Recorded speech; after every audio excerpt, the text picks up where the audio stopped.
Göktengri'ye haber edile. Islıklı ok atıla.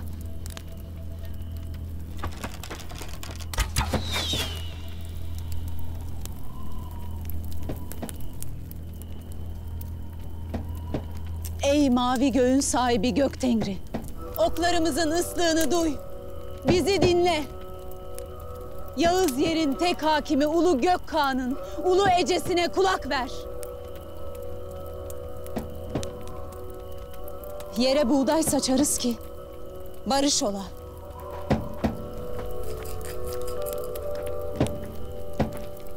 Toprağa kımız akıtırız ki kan akmaya.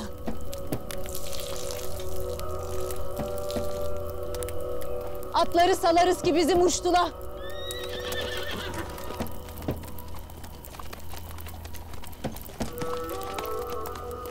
Mavi göğü, Yağız yeri, bilge suyu kollayan Tengrim.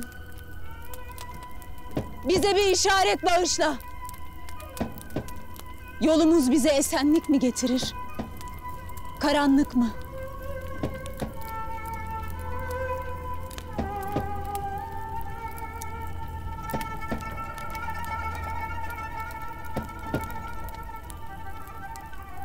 Göktengrim bize bir işaret bağışla.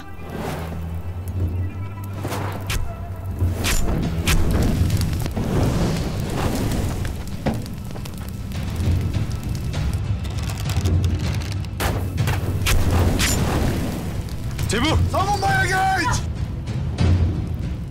Hanı korumaya alın!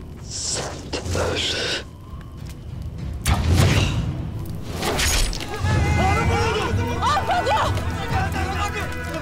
Yardım edin çabuk!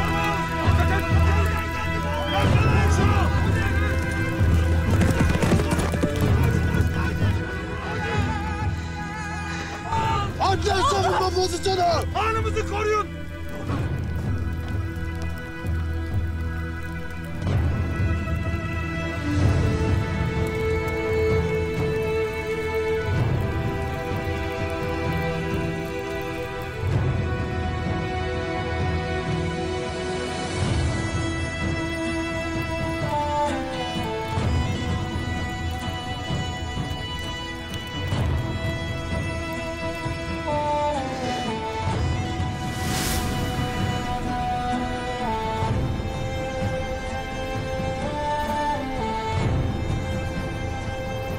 Ağlama, al.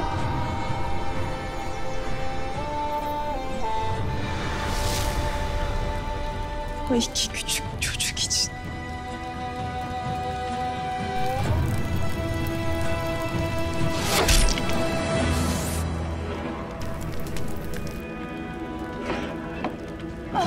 Çift başlı kurdun pençesi orada!